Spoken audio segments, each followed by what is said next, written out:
കാഴ്ചയുടെ വർണ്ണങ്ങളും കലയുടെ പാരമ്പര്യവുമായി മീഡിയ ഗ്രാഫിക്സ് TV. നമസ്കാരം. മീഡിയ ഗ്രാഫിക്സ് TVയുടെ ഇങ്ങനെയും ഒരു താരം എന്ന പരിപാടിയിലേക്ക് പ്രബുദ്ധരും സ്നേഹധനരുമായ എല്ലാ മലയാളി പ്രേക്ഷകരെയും ഹാർദമായി സ്വാഗതം ചെയ്യട്ടെ.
സാംസ്കാരിക പ്രബുദ്ധമായ കോട്ടയം നഗരത്തിന്റെ സമീപത്തുള്ള മനോഹരമായ ഗ്രാമപ്രദേശമാണ് പാമ്പാടി. ദീർഘനാളായി ഈ ഗ്രാമപ്രദേശത്തിന്റെ അവിഭാജ്യ ഘടകമായി ജീവിതം അഭിമുഖീകരിച്ചുകൊണ്ടിരിക്കുന്ന MN ഷാജി, അനുഗ്രഹീതനായ കവി, നിസർഗസുന്ദരങ്ങളായ ലളിതഗാനങ്ങളുടെ രചയിതാവ്, സൂക്ഷ്മ നിരീക്ഷകനായ സാഹിത്യ ചിന്തകൻ എന്നീ നിലകളിൽ നമുക്ക് ഏവർക്കും പ്രിയങ്കരനാണ്. അദ്ദേഹത്തിന്റെ ജീവിതത്തിലെ ഭിന്നങ്ങളായ ഘട്ടങ്ങളെ സംബന്ധിച്ചുള്ള സംവാദത്തിനാണ് നാം ഇവിടെ പ്രാരംഭമിടുന്നത്.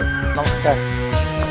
കവിതകളും ഗാനങ്ങളുമായി നിരവധി രചനകൾ തങ്ങളുടേതായിട്ട് പ്രസിദ്ധീകരിച്ചിട്ടുണ്ട്. വാസ്തവത്തിൽ കവിതകളോടാണോ അതോ ലളിതഗാനങ്ങളോടാണോ പ്രത്യേകമായൊരു ആഭിമുഖ്യം ഇപ്പോൾ തോന്നുന്നത്? ഇപ്പോൾ ഞാനൊരു ലളിതഗാന രചയിതാവായി അറിയപ്പെടാനാണ് ഇഷ്ടപ്പെടുന്നത്, അല്ലെങ്കിൽ ഗാനരചയിതാവെന്ന് പറയാം. അതിന് പ്രത്യേകമായ വല്ല പ്രചോദനമോ വസ്തുതകളോ ഉണ്ടോ? യഥാർത്ഥത്തിൽ ഞാൻ ബാല്യത്തിൽ ഒരു കവിയായി അറിയപ്പെടാനാണ് ആഗ്രഹിച്ചിരുന്നത്. എന്നാൽ പിന്നീടാണ് ഗാനങ്ങളുടെ സവിശേഷമായ പ്രസക്തി ഞാൻ തിരിച്ചറിയുന്നത്. ഒരു കവിത 10 പേര് ആസ്വദിക്കുമ്പോൾ ഒരു ഗാനം ആയിരക്കണക്കിന് ആളുകളിൽ എത്തുന്നുണ്ട്. അല്ല, അതിൻ്റെ ഒരു പ്രചോദന കേന്ദ്രം വാസ്തവത്തിൽ ഉണ്ടായിരിക്കണമല്ലോ. പ്രചോദന കേന്ദ്രം എൻ്റെ ഒരു മിഡിൽ സ്കൂൾ ക്ലാസ്സുകളിൽ പഠിക്കുമ്പോൾ മലയാളത്തിലെ ഏറ്റവും മനോഹരമായ ഗാനങ്ങളുടെ ഒരു കാലമായിരുന്നു. Vayalar, ONV, P. ഭാസ്കരൻ എന്നിവരെഴുതുന്ന ഒരു കാലഘട്ടം. ഞാൻ ചോദിച്ചത്, ഈ ഏതെങ്കിലും അല്ലെങ്കിൽ ഒരു കുടുംബത്തിൽ ഒരു പ്രത്യേക ഒരു സാംസ്കാരിക ബോധം ഇതാണോ പ്രധാന നൽകിയിരുന്നുള്ളത്? അങ്ങനെ ഒരു കുടുംബ പശ്ചാത്തലമുണ്ട്. എൻ്റെ അമ്മാവൻ കുമരകം കണ്ണമ്പള്ളി, അദ്ദേഹം പ്രാദേശിക തലത്തിൽ അറിയപ്പെടുന്ന ഒരു കലാകാരനായിരുന്നു. ഇത് ബാലെ, വില്ലടിക്കാൻ പാട്ട്, അങ്ങനെയുള്ള കാര്യങ്ങൾക്ക് അത് വളരെ ഉൽപ്പതിഷ്ഠമായിരുന്നു കേട്ടിട്ടുണ്ട്. അതായിരുന്നു വാസ്തവത്തിൽ അങ്ങയുടെ പ്രചോദന കേന്ദ്രം? തീർച്ചയായിട്ടും. ബാല്യകാലത്ത് എൻ്റെ അവധി ദിനങ്ങൾ അമ്മ വീട്ടിലെ അമ്മാവനോടൊപ്പമായിരുന്നു. അന്നൊക്കെ കലയുടെ ഒരു ബാലപാഠങ്ങൾ അമ്മാവനിൽ നിന്നാണ് ഞാൻ അറിയുന്നത്. തന്നെയല്ല, അന്നത്തെ ഉത്സവരാവുകൾ അമ്മാവൻ്റെ പരിപാടികൾ കൊണ്ട് ധന്യമായിരുന്നു. വിൽപ്പാട്ട്, പുള്ളുവൻ പാട്ട്, പിന്നെ ബാലെ എന്ന് പറഞ്ഞാൽ ഏകദേശം എൻ്റെ ഓർമ്മയിൽ തന്നെ ഒരു 1/2 ഡസൻ ബാലെ. അതിൽ തന്നെ ഒരു സാമൂഹിക പരിവർത്തന പ്രക്രിയ കൊണ്ടുവന്ന ഉൽപ്പതിഷ്ഠമായിരുന്നല്ലോ പുള്ളി. അതെ, അത് അമ്മാന്റെ പ്രത്യേക. തങ്ങളുടെ സാഹിത്യ ജീവിതത്തിലേക്ക് കടന്നു നോക്കിക്കഴിഞ്ഞാൽ ഈ അമ്മാവൻ്റെ പ്രേരണയുണ്ടായിരുന്നെങ്കിൽ ആ വഴിക്കല്ല കാര്യങ്ങൾ മുന്നോട്ട് പോയിട്ടുള്ളത്. അതിന് ഒന്നിലേറെ കാരണങ്ങളുണ്ടാകും. കാരണം ബാലെ എന്ന കലാരൂപം വളരെ പെട്ടെന്ന് ഒരു ചുരുങ്ങിയ കാലം കൊണ്ട് നമ്മുടെ സാമൂഹ്യ ജീവിതത്തിൽ നിന്ന് അപ്രത്യക്ഷമാവുകയും പകരം പുതിയ പുതിയ കലാരൂപങ്ങൾ ആവിർഭവിക്കുകയും ചെയ്തു. ബാലെ രചയിതാവെന്ന നിലയിൽ എത്താൻ ഞാൻ ആഗ്രഹിച്ചാൽ തന്നെ അതിനുള്ള അവസരങ്ങളും പരിമിതമായിരുന്നു, കുറവായിരുന്നു. അതുകൊണ്ടാണ് ലളിത ഗാനങ്ങളുടെ മേഖലയിലേക്ക് കിടന്നത്. ഇവിടെ ഒരു വളരെ വ്യത്യസ്തമായ ഒരു അഭിപ്രായം ഞാൻ ചോദിക്കുന്നത്, ലളിത ഗാനങ്ങളിലേക്ക് ഊന്നൽ കൊടുക്കുമ്പോൾ തന്നെ നമ്മളത് ശ്രദ്ധിക്കുമ്പോൾ ആദ്യം 5 വർഷം ഒരു എഡിറ്റഡ് സ്കൂൾ അധ്യാപകനായിരുന്നു. തുടർന്ന് രജിസ്ട്രേഷൻ ഡിപ്പാർട്ട്മെൻറ്റിൽ ജോലി ചെയ്തു. അങ്ങനെ 93 മുതൽ 2014 വരെയുള്ള ഒരു ഔദ്യോഗിക സർവീസുണ്ട്. ഈ കാലവും നമ്മുടെ സാഹിത്യ പ്രവർത്തനവുമായിട്ട് എങ്ങനെയാണ്? എൻ്റെ കലാജീവിതം ഒരു തുടർച്ചയായി ആയിരുന്നു എന്ന് പറഞ്ഞുകൂടാ. ഇടയ്ക്ക് ചില തടസ്സങ്ങൾ ഞാൻ ചോദിക്കാൻ കാരണം 1976-78 കാലത്താണ് കവിതകളായാലും ലളിതഗാനങ്ങളായാലും എഴുതി തുടങ്ങിയത്. പിന്നീട് 2013 വരെ ഒരു ചെറിയ ഗ്യാപ്പ് എന്ന് പറയാൻ പറ്റില്ല, ആ ഒരു മൗനം കാണുന്നുണ്ട്. എന്താണ് അതിൻ്റെ കാരണം? 2013 ഹരിതം എന്ന ആൽബം പുറത്തിറങ്ങുന്നത്. അത് കഴിഞ്ഞ് 2017 നിത്യഹരിതം എന്നൊരു ആൽബം പുറത്തിറങ്ങുന്നുണ്ട്. 10 പാട്ടുകളാണ് അതിലുള്ളത്. അപ്പോൾ ഈ 93 മുതൽ 2013 വരെ ഒരു മൗനമുണ്ട്. അതെ, തികച്ചും വളരെ ദീർഘമായ ഒരു മൗനമാണ്. ഒരിക്കൽ KP അപ്പൻ അദ്ദേഹത്തിൻ്റെ ഒരു മൗനത്തെക്കുറിച്ച് പറഞ്ഞിരിക്കുന്നത്, മരിച്ചവൻ്റെ ചുണ്ടിൽ പോലും ഇത്ര ദീർഘമായ മൗനം നിങ്ങൾ കണ്ടിരിക്കില്ല എന്നാണ്. ആ ഒരു വാക്യമാണ് എനിക്ക് ഓർമ്മ വരുന്നത്. ഇത്രയും ദീർഘമായ കാലം ഞാൻ എഴുതാത്തത് എന്തുകൊണ്ട് എന്ന ചോദ്യത്തിന് അത് എങ്ങനെ കൃത്യമായ ഒരു ഉത്തരം പറയണം എന്ന് എനിക്ക് അറിഞ്ഞുകൂടാ. അത് യഥാർത്ഥത്തിൽ 92 ഞാൻ എഴുതി തുടങ്ങിയെങ്കിലും ഏതാനും മാസങ്ങൾ കൊണ്ട് ആ പാട്ടെഴുത്ത് അവിടെ നിന്നു പോവുകയാണ് ചെയ്തത്. വ്യക്തിപരമാണ് എങ്കിൽ പോലും അവിടെ 2 കാര്യമുണ്ട്. ഒന്നൊരു ഗാർഹിക പശ്ചാത്തലത്തിൽ വന്ന വിള്ളലുകളാവാം, അല്ലെങ്കിൽ തനിക്ക് എന്തെങ്കിലും മനസ്സോട് ചേർത്ത് വയ്ക്കാൻ ആഗ്രഹിച്ചത് നഷ്ടപ്പെട്ടതുകൊണ്ടാവാം. ഇങ്ങനെ എന്തെങ്കിലും കാര്യമുണ്ട്. അതാണ് നമുക്ക് അറിയാനുള്ളത്. അത് യഥാർത്ഥത്തിൽ ഞാൻ എൻ്റെ ഹൃദയത്തോട് ചേർത്ത് വെക്കാൻ ആഗ്രഹിച്ച ഒരു ബന്ധത്തിൻ്റെ അല്ലെങ്കിൽ ഒരു അഫക്ഷൻ്റെ ഒരു നഷ്ടം ഞാൻ അനുഭവിക്കേണ്ടി വന്നിട്ടുണ്ട്. അത് പിന്നീട് ഞാനൊരു ആക്ഷേപഹാസ്യ രൂപത്തിൽ ഞാനത് ചിത്രീകരിച്ചിട്ടുണ്ട്. അത് ഞാൻ വേണമെങ്കിലൊന്ന് വായിച്ച് അങ്ങയുടെ പാട്ടിൽ നിന്ന് തന്നെ ഞാൻ സൂചിപ്പിക്കാം. ഇപ്പം ഹരിതത്തിലെ പല ഗാനങ്ങളിൽ വളരെയേറെ പ്രചാരം ആർജിക്കുകയും മധു ബാലകൃഷ്ണൻ, രാജലക്ഷ്മി, ഉണ്ണികൃഷ്ണൻ, ഡാവിന, സുധീഷ് എന്നിവരൊക്കെ പാടി അവരെ വലിയ കേരളത്തിൽ അറിയപ്പെടുന്ന കലാകാരന്മാരാണ്.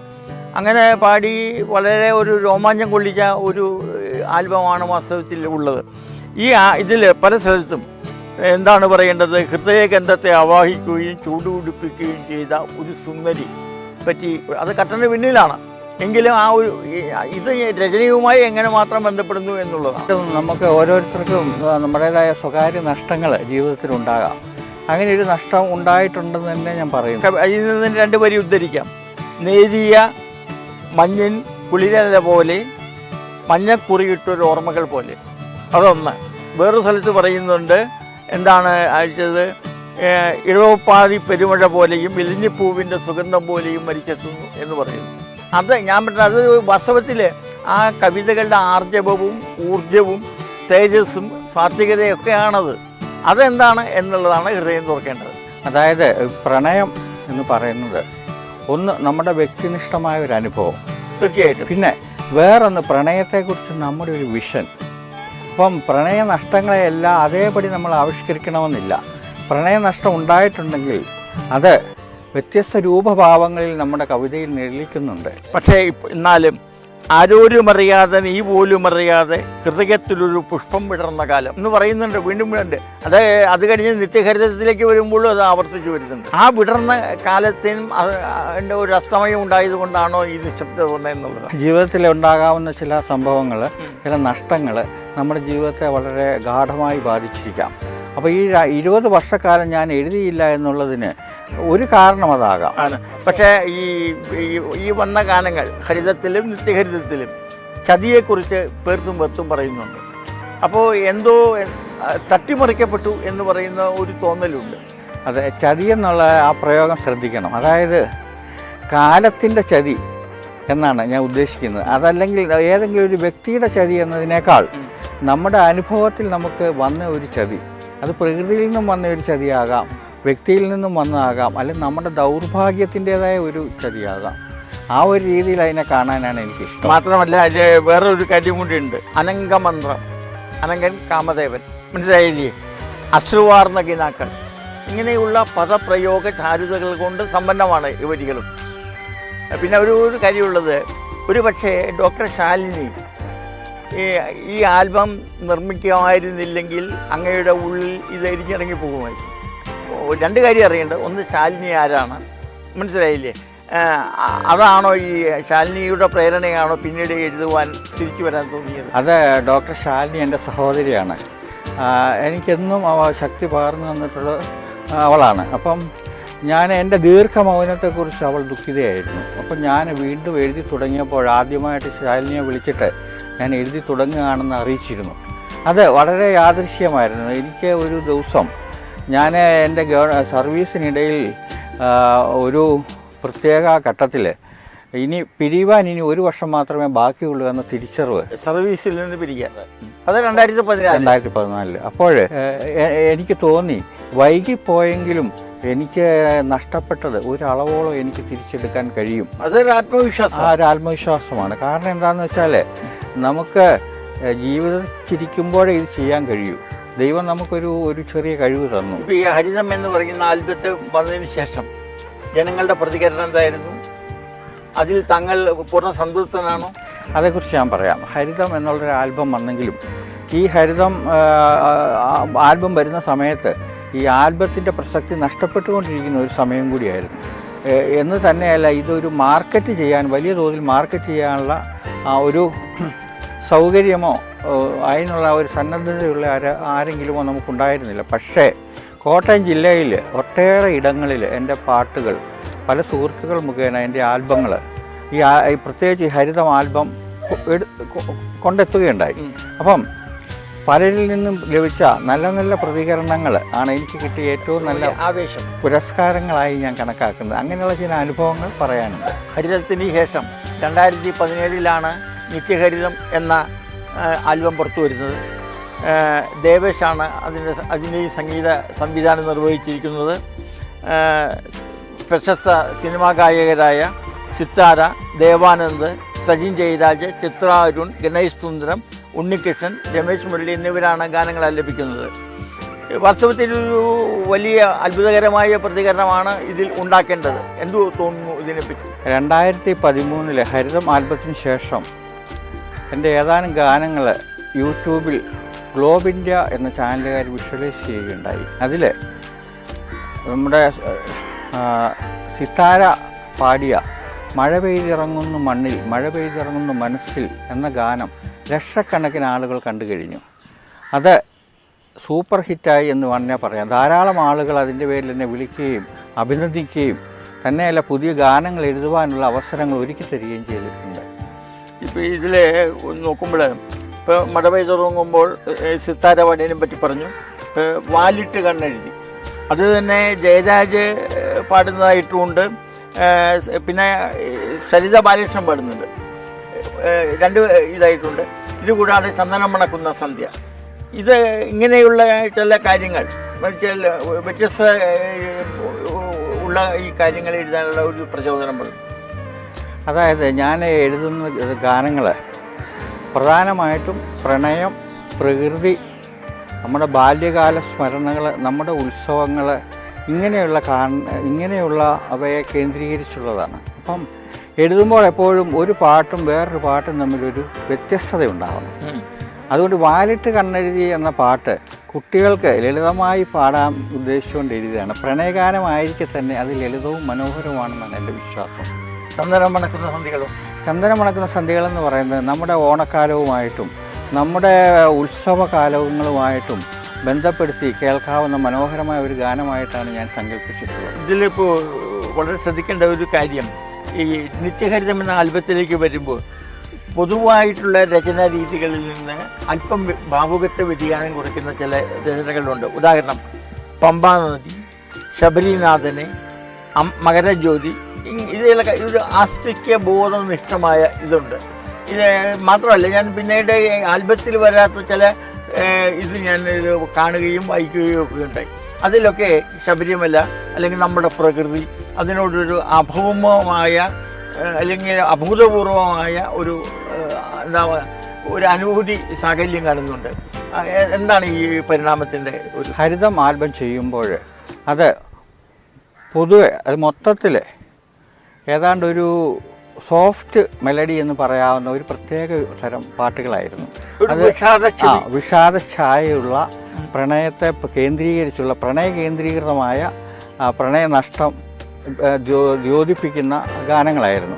എന്നാൽ ഒരു യഥാർത്ഥ പാട്ടെഴുത്തുകാരനെ അല്ലെങ്കിൽ ഒരു യഥാർത്ഥ കലാകാരനെ അയാളുടെ വൈവിധ്യം പ്രകടമാക്കേണ്ടതുണ്ട്. രണ്ടാമത് നിത്യഹരിതം എന്ന ആൽബത്തിൽ വരുമ്പോൾ പ്രണയം, രതി, പ്രകൃതി, ഭക്തി ഇങ്ങനെ വ്യത്യസ്ത ഭാവങ്ങളുടെ റേഞ്ച് വിസ്തൃതമായ വ്യത്യസ്ത ഭാവങ്ങളുടെ ഒരു ആവിഷ്കാരത്തിനാണ് ഞാൻ ശ്രമിച്ചിട്ടുള്ളത്. വീണ്ടും ഞാൻ ഒരു ചോദ്യം ഇതിനോട് തുടർന്ന് ചോദിക്കേണ്ടത് വെച്ചാൽ, ഇപ്പോൾ ഈ അസ്വാസ്ഥ്യം കൂടുകൂട്ടിയ ഒരു മനസ്സിൻ്റെ വിങ്ങലാണ് ഹരിതത്തിലുണ്ടായത്.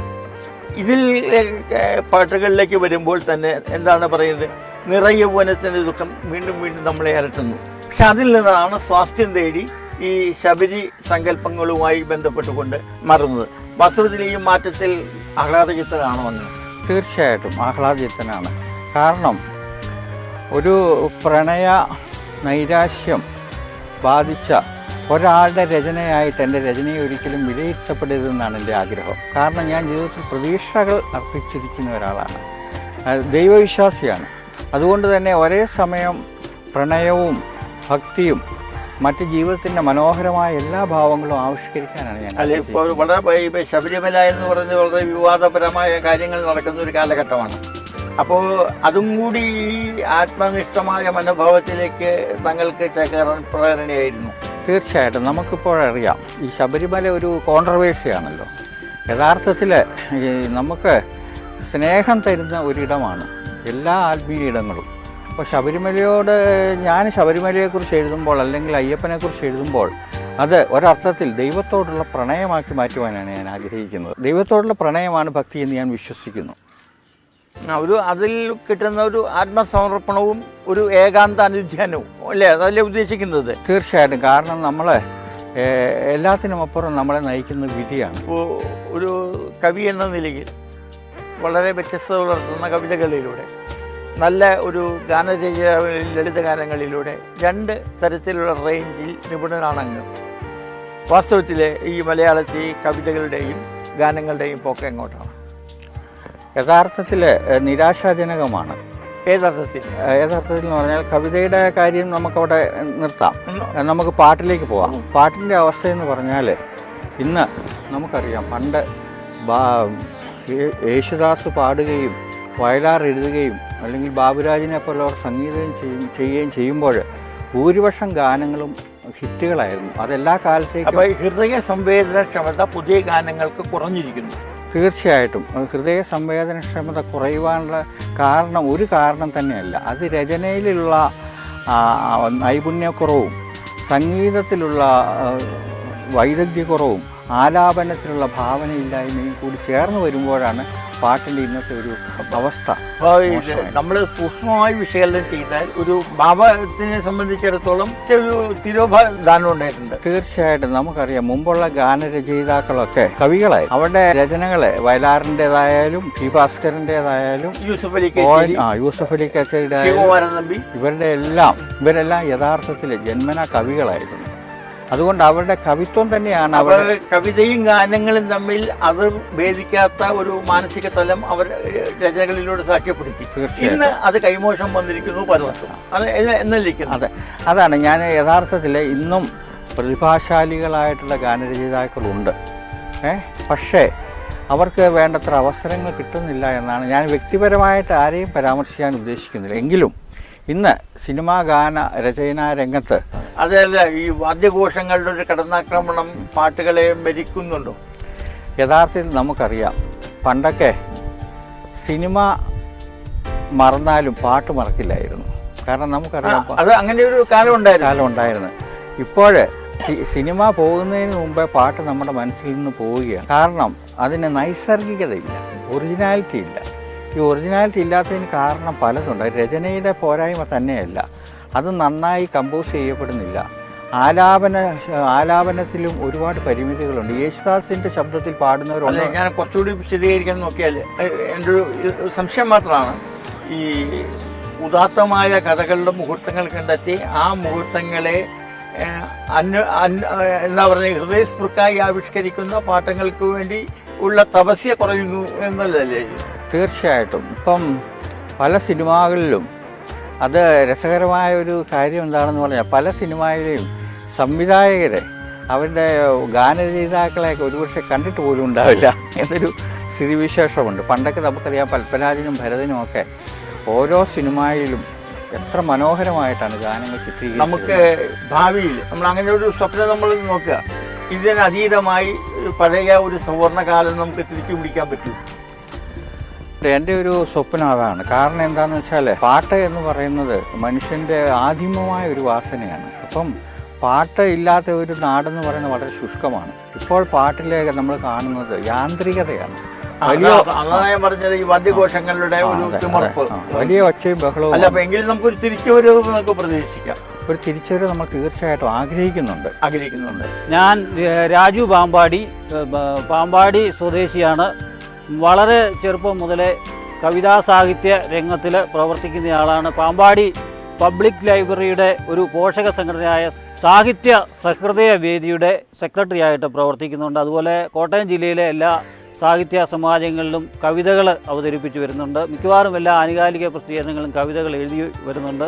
MN ഷാജി സാറിനെ സംബന്ധിച്ച് പറയുകയാണെങ്കിൽ അദ്ദേഹം എൻ്റെ ആത്മാർത്ഥ സ്നേഹിതനാണ്. അതുപോലെ തന്നെ സാഹിത്യ സഹപ്രവർത്തകനും കൂടിയാണ്. സാഹിത്യ പരിശ്രമങ്ങൾക്ക്, സാഹിത്യവേദിയുടെ പ്രവർത്തനങ്ങൾക്കൊക്കെ എൻ്റെ വലങ്കൈയായിട്ട് പ്രവർത്തിക്കുന്നയാളാണ്. അദ്ദേഹത്തിൻ്റെ കവിതകൾ, ധാരാളം കവിതകൾ അദ്ദേഹത്തിൻ്റെ ഞാൻ വായിച്ചിട്ടുണ്ട്. അതിൻ്റെ കയ്യെഴുത്ത് പ്രതി തന്നെ അദ്ദേഹം എന്നെ കാണിക്കാറുണ്ട്. മിക്കവാറും കാരിക്കേച്ചർ കവിതകളാണ് അദ്ദേഹം എഴുതിക്കൊണ്ടിരിക്കുന്നത്.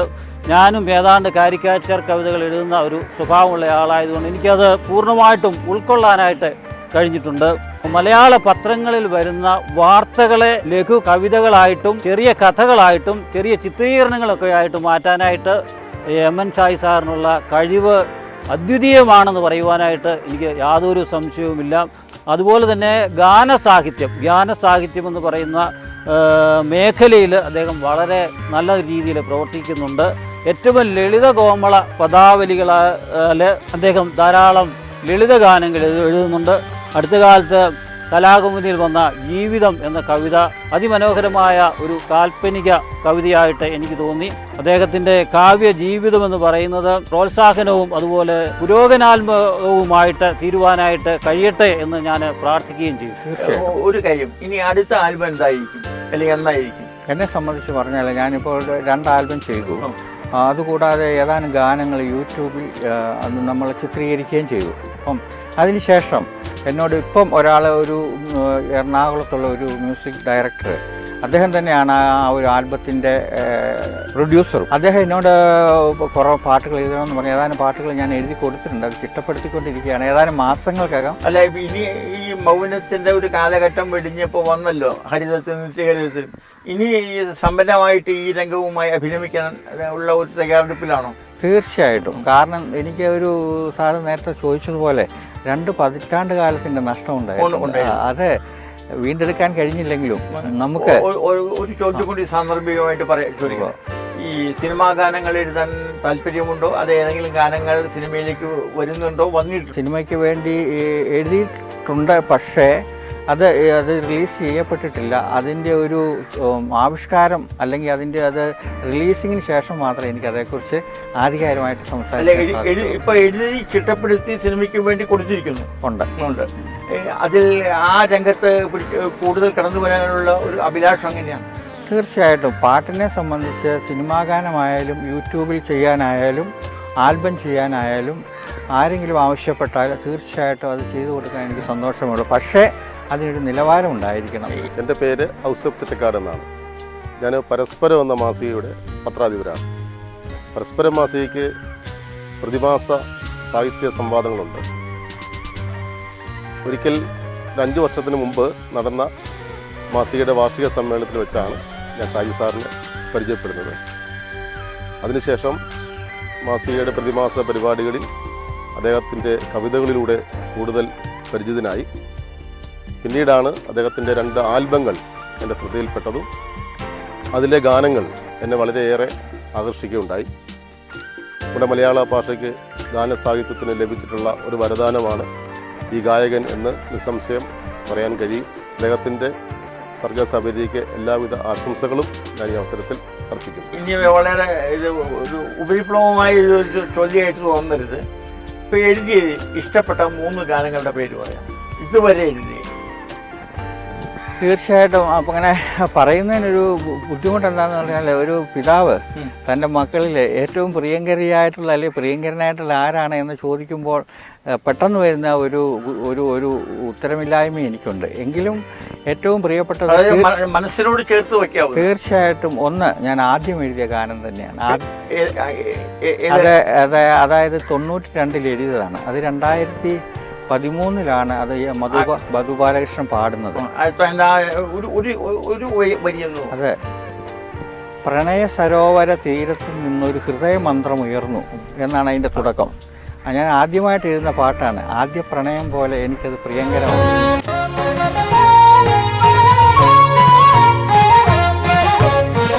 പ്രണയ സരോവര തീരത്തു നിന്നൊരു ഹൃദയമന്ത്രമുയർന്നു.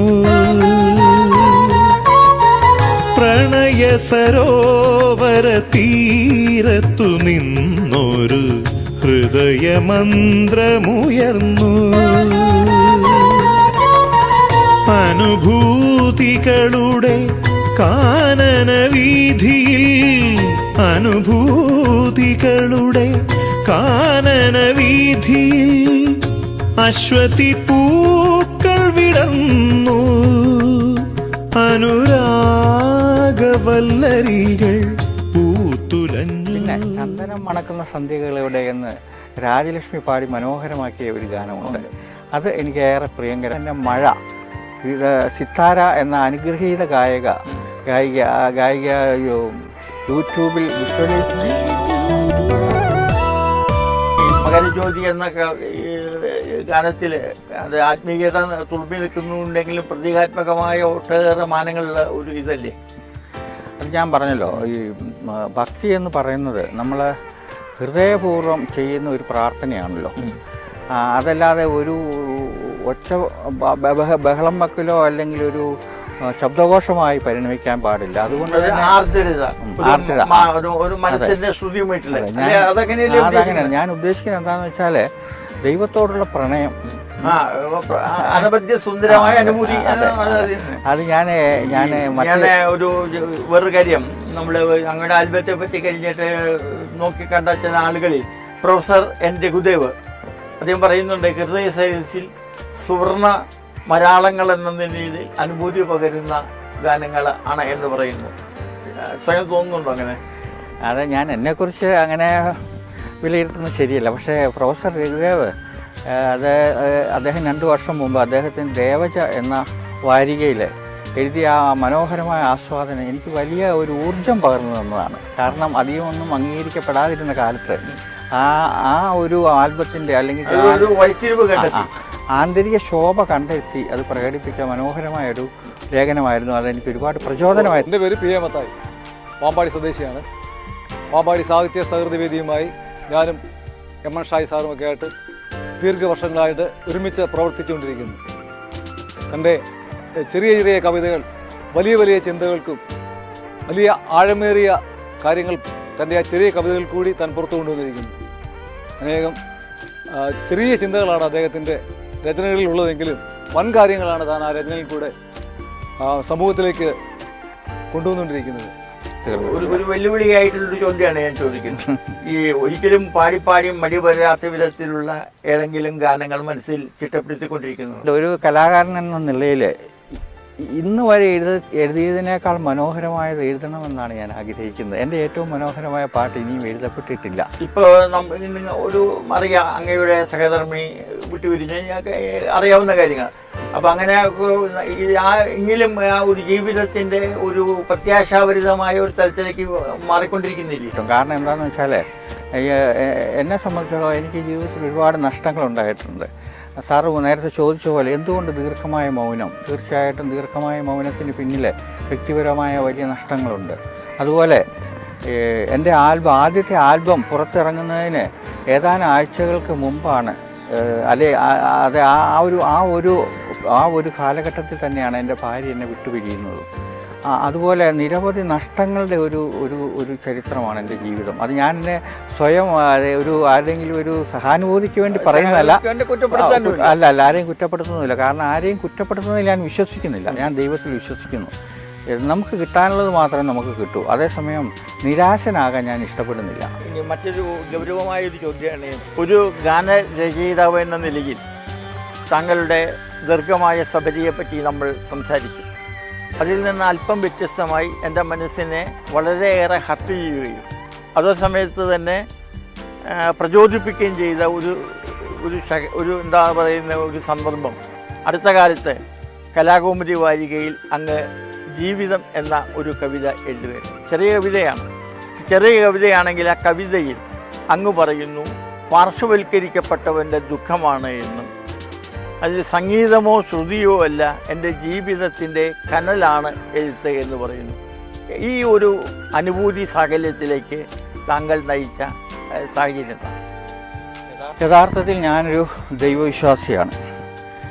നമുക്കറിയാം, ജീവിതമെന്ന് പറയുന്നത് പലപ്പോഴും നമ്മുടെ പ്രതീക്ഷകൾക്കും സ്വപ്നങ്ങൾക്കും അപ്പുറമായിരിക്കും പോകുന്നത്. നമ്മൾ വിചാരിക്കുന്ന തലത്തിലായിരിക്കില്ല ജീവിതം മുമ്പോട്ട് പോകുന്നത്. പാർശ്വവൽക്കരിക്കപ്പെടുക എന്ന് പറയുന്നത് ഒരു ആത്മനൊമ്പരത്തിൻ്റെ അഗ്നിയുണ്ടായിരുന്നു. തീർച്ചയായിട്ടും. കാരണം എന്താണെന്ന് വെച്ചാൽ അച്ചടക്കമുള്ള ഒരു ജീവിതം നമുക്ക് ജീവിക്കാം. അപ്പോൾ നമ്മളെപ്പോഴും ഈ സമൂഹം അംഗീകരിക്കപ്പെടുന്ന ആ മാനദണ്ഡങ്ങൾക്കുള്ളിൽ മാത്രം നിന്ന് നമ്മൾ ജീവിക്കുന്നു. എന്നാൽ ഒരു കലാകാരനെ സംബന്ധിച്ചിടത്തോളം അയാൾ ഇത്തരം പരിമിതികളെ അതിജീവിക്കുകയാണ്. ഇത്തരം പരിമിതികളെ ലംഘിക്കുമ്പോൾ സമൂഹവും ലോകവും നമ്മുടെ തന്നെ ബന്ധുക്കളും നമ്മളെ പരിഹസിക്കുകയോ നമ്മളെ ബഹിഷ്കരിക്കുകയോ ചെയ്തെന്ന് വരാം. പക്ഷേ ഒരു കലാകാരനെ സംബന്ധിച്ചിടത്തോളം പാർശ്വവൽക്കരിക്കപ്പെടുക എന്നത് അയാളുടെ ഒരു വിധിയായിരിക്കാം. എന്നാൽ ആ വിധിയെ മറികടക്കുക എന്നത് അയാളുടെ ഒരു സന്ദേശവും അയാളുടെ ഒരു സന്ദേഹവുമാണ്. അതുകൊണ്ടാണ് അത്തരമൊരു അനുഭൂതിയിലേക്ക് എത്തിയത്. ഇപ്പം എനിക്ക് അവസാനമായിട്ട് പറയാനുള്ളത്, ആർദ്രങ്ങളും ഹൃദയ ദ്രവീകരണ ശ്രമങ്ങളും മനസ്സിനെ കൊരുത്തരിപ്പിക്കുകയും ആത്മസാൽക്കരിക്കാൻ പ്രേരിപ്പിക്കുകയും ചെയ്യുന്ന ഉദാത്തവും ഭാവസ്വരൂപിലവുമായ ഗാന നിർദ്ധരി കൊണ്ട്, കവിതാ ചാതുര്യം കൊണ്ട് മലയാള ഭാഷയെ സമ്പന്നവും തേജോമയമാക്കുവാൻ ആയുസ്സും ആരോഗ്യവും നിന്ന് അങ്ങേ ദൈവം. ഈ ഒരു അഭിമുഖത്തിന് കളമൊരുക്കിയ മീഡിയ ഗ്രാഫിക്സിലെ കലാകാരന്മാരോടും കേരളത്തിലെ അറിയപ്പെടുന്ന നിരൂപകനും പ്രഭാഷകനുമായ പ്രിയപ്പെട്ട ശ്രീ ഗോപി കൊടുങ്ങല്ലൂർ സാറിനോടും എനിക്കുള്ള അതിയായ സന്തോഷവും കൃതജ്ഞതയും ഞാൻ രേഖപ്പെടുത്തുന്നു. എം.എൻ. ഷാജി സാറിൻ്റെ ഒരു കവിത ഞാനിവിടെ ആലപിക്കുകയാണ്. കവിതയുടെ പേര് വീണ്ടും ഒരു പ്രണയഗീതം. ശ്രാവണം വന്നു വീണ്ടും ശാരികെ നിന്നോർമ്മകൾ ശ്രാവണ സുമങ്ങളായി പൂത്തു നിൽക്കുന്നു ചാരെ. വാർമുടിക്കെട്ടിൽ പനിർപ്പൂവ് ചോടിയും കണ്ണിൽ കാർമുകിൽ വർണ്ണം ചേർത്തും നീ വരുന്നല്ലോ വീണ്ടും. കാലത്തിൻ ചുഴിക്കുത്തിൽ പെട്ടുപോയി നാം ഇരുതീരത്തിലായി നമ്മളന്യരായി തീർന്നെങ്കിലും കാലത്താൽ മറയ്ക്കുവാനാവാത്ത വിതുമ്പലായി ഓമലെ അനുദിനമെന്നിൽ നീ നിറയുന്നു. ജീവിത സായന്തന വേളയായി സഖി ഇനിയേറെ നേരമില്ലല്ലോ അല്ലു വീഴുവാനെന്നാകിലും. ജീവന്റെ വിതുമ്പലായി നീറുന്ന ഹൃദന്തത്തിൻ തേങ്ങലായി നിറയുന്നു അഴകേ നിന്നോർമ്മകൾ. അഴകേ നിന്നോർമ്മകൾ തഴുകി തഴുകി ഞാൻ പിന്നിടുന്നോരോ യാമം ഒന്നു കാണുവാൻ വരില്ലേ നീ, ഒന്നു കാണുവാൻ ഒരു നിമിഷം നെഞ്ചോടു ചേർത്തൊന്നു പുൽകുവാൻ മോഹം സഖി നീ വരില്ലെന്നോ. മറ്റൊരു ജന്മത്തിനായി നീക്കിവെച്ചതുമാവാം വിഫല പ്രണയത്തിൻ സാഫല്യമെന്നോ തോഴി. കാത്തിരിപ്പിൻ്റെ കാലമൊരു നാൾ കഴിഞ്ഞേക്കാം, കാലത്തിൻ കരിമ്പുതപ്പൻ്റെ മേൽ പതിഞ്ഞേക്കാം. എങ്കിലും സഖി കാത്തു കാത്തു ഞാനിരിക്കുന്നു, ജീവിതം തന്നെയൊരു കാത്തിരിപ്പല്ലോ സഖി. Media graphics TV YouTube channel subscribe ചെയ്യൂ. അതിനായി വീഡിയോയ്ക്ക് താഴെയുള്ള സബ്സ്ക്രൈബ് ബട്ടൺ ക്ലിക്ക് ചെയ്യുക. കൂടാതെ അതിന് നേരെയുള്ള ബെല്ലൈക്കൺ കൂടി എനേബിൾ ചെയ്യുക. Media graphics TV YouTube channel, കലയും കാഴ്ചയും.